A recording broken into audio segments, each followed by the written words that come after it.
Why is it good to act evil? Okay, what do I mean by that? First, we'll start with the problem is that, there's a lot of people like me who care a lot about a lot of different issues, right? And you want to have sophisticated conversations and think about those issues, okay? But, there's a little side effect is that if you're like, whoa, I'm really woke, I really care about women's issues, dog, you can get a little bit of social clout from that, right? So what ends up happening, and this is a big problem in a lot of left-wing circles, is that there's a social environment.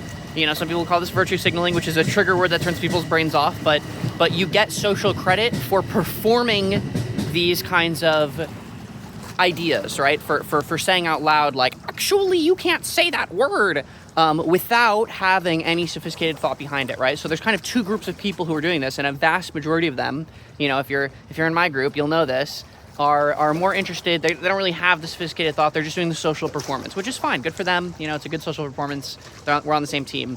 But I'm not interested, right? Like, that's not what I'm here for. That's not what I'm doing. So a lot of the times when people say something like, there's a really great one recently from Destiny. He's like, oh man, you guys really have to stop doing this because I'm on my woman hating arc right now, and you're gonna make me defend women. And then he goes on to give a really sophisticated argument for gender stuff that I thought was really cute.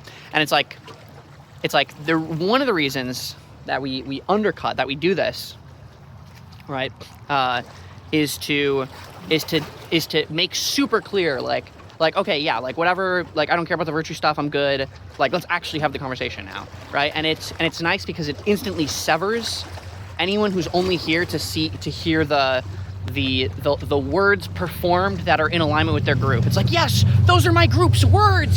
He said the words from my group. That means I like him now. Woo! He said the words from my group.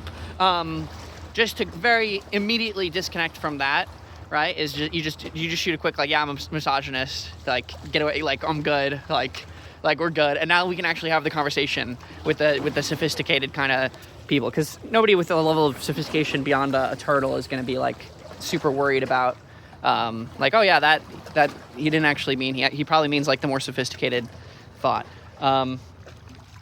which has been done before. Any other reason that we should act evil? It's funny, okay? Like, I had this conversation with a New York Times journalist. I mentioned it a few weeks ago about this Republican group chat, and it felt like talking to an alien. Like, it's like the most popular card game in all of card games is Cards Against Humanity. And the entire point of the game is to say the most edgy, the most crazy, the most taboo thing possible, right? And then you just stay away from from politics because it's brain rot. But like, by default, the human condition, by default, what we want to do, like, one of our branches of comedy is to say things that are as edgy and as taboo. And here's the other thing, is that another big branch of comedy is wit and cleverness and making things work in multiple ways and puns and double entendres and that sort of thing that requires you to be really smart.